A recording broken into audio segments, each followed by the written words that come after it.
Oke Google, harga UNVR.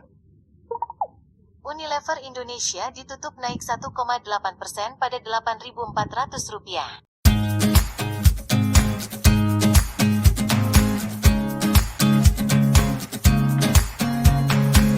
Assalamualaikum warahmatullahi wabarakatuh.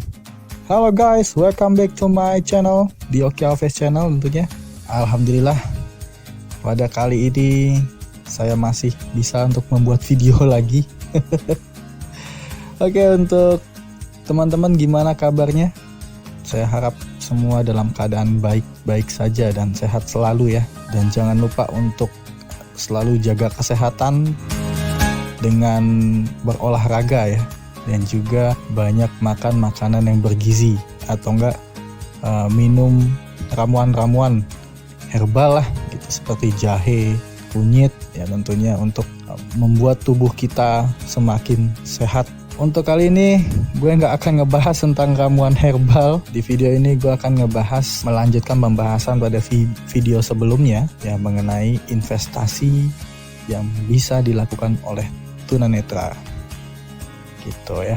Sebelumnya gue membahas tentang saham, dan bagi teman-teman yang belum tonton video sebelumnya, nanti silahkan tonton di link deskripsi ya, nanti gue akan kasih, silahkan tonton baru nonton video yang ini. Oke, untuk video kali ini gue akan mencoba menjawab beberapa pertanyaan yang ditanyakan ke gue melalui Japri. Itu waktu video sebelumnya kan hanya sekilas saja ya gitu, dan video ini gue akan coba untuk menjelaskan, mudah-mudahan teman-teman tambah jelas. Oke, yang pertama adalah tentang sebenarnya investasi sahamnya itu bagaimana, proses transaksi jual belinya itu bagaimana gitu. Begini, untuk misalnya kita membeli saham Indofood sekarang, atau jangan Indofood dulu deh, saham yang lain misalnya saham Mayora. Ketika kita beli sekarang, itu kita tidak membeli ke perusahaannya, tetapi kita membeli ke orang yang mempunyai saham tersebut dan menjualnya. Nah, lalu siapa yang membeli ke perusahaannya ya?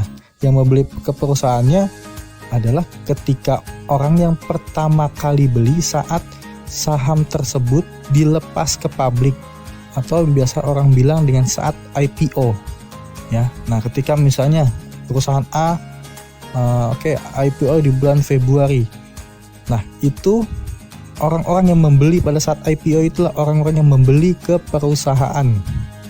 Selanjutnya mereka bisa melakukan perdagangan, mereka bisa dagangkan kembali. Nah, kita ini membelinya berarti bukan ke perusahaan sebenarnya, tapi ke orang yang menjual kembali saham tersebut. Nah, dijualnya di mana dan dibelinya di mana ya? Di pasar modal tentunya ya. Oke, arti dari IPO sendiri adalah Initial Public Offering, penjualan atau perusahaan melakukan penjualan perdana sebagian sahamnya ke publik. Jadi keuntungan daripada investasi ini saya harus perjelas kembali yang berhubungan dengan keuangan ya, yaitu dua. Yang pertama adalah keuntungan dalam bentuk dividen ya. Nah, yang belum tahu dividen itu apa dan bagaimana, tonton yang part sebelumnya. Jika perusahaan laba bersihnya ada dan membagikan dividen, ya kita yang mempunyai saham tersebut akan dapat dividen. Untuk keuntungannya, yang kedua adalah dari harga, kenaikan harga dari saham itu sendiri. Misalnya kita membeli saham Mayora yang sekarang harganya 2.000 gitu. Nah, setahun kemudian kita cek dari laporan keuangannya bagus, semuanya bagus, dan laba bersihnya selalu meningkat, maka harganya pasti naik, dan makin banyak juga investor yang mau membeli saham tersebut sehingga harganya semakin naik. Nah, di tahun depan misalnya kita cek harganya sudah 3.000. Nah, kita juga bisa langsung jual di 3.000 bisa gitu. Tapi kan itu hanya setahun ya, misalnya seperti itu ya, bisa juga jadi 2.700 atau 3.500. Nah, misalnya di tahun depan itu kita juga sudah dapat dividennya. Nah, bagian dividennya itu misalnya Rp100 per lembar. 10 lot berarti Rp100 dikali 1000 ya. Karena 10 lot itu sama dengan 1000 lembar. Jadilah 100.000. Nah, setelah itu kita jual sahamnya ya di harga 3.500 misalnya. Ya kita jadi untung jual dengan harga yang lebih tinggi dari kita beli, dan plus kita juga sudah mendapat dividen. Setiap tahun itu biasanya ada gitu kalau labanya terus tumbuh seperti itu. Ada juga saham-saham yang perusahaan yang membagikan dividennya setahun 2 kali. Oke, pertanyaan selanjutnya adalah kenapa kita perlu berinvestasi? Ya karena inflasi ini terus terjadi ya, yaitu uang yang kita punya itu misalnya 100.000 kita pertahankan 100.000-nya kita nggak apa-apain ya, memang secara nominal gitu secara tertulisnya tetap 100.000 sampai 10 tahun pun kita nggak apa-apain tetap 100.000, tapi nilainya akan terus menurun, nilai tukar uang terhadap barang. Maka untuk menghadapi inflasi maka kita perlu investasi. Nah, investasinya yaitu adalah salah satunya bisa dalam bentuk saham. Ya, seperti yang saya jelaskan di video sebelumnya, kalau ada banyak investasi gitu ya, seperti logam mulia, reksadana ya, banyak investasi. Nah, yang kali ini kita terfokusnya kepada investasi saham.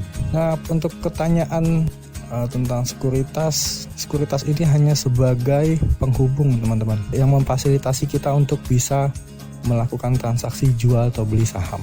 Misal kita ada di Sekuritas Mandiri, bisa kita daftar di Sekuritas Mandiri, berarti kita wajib dan hanya bisa membeli saham Mandiri saja? Tidak.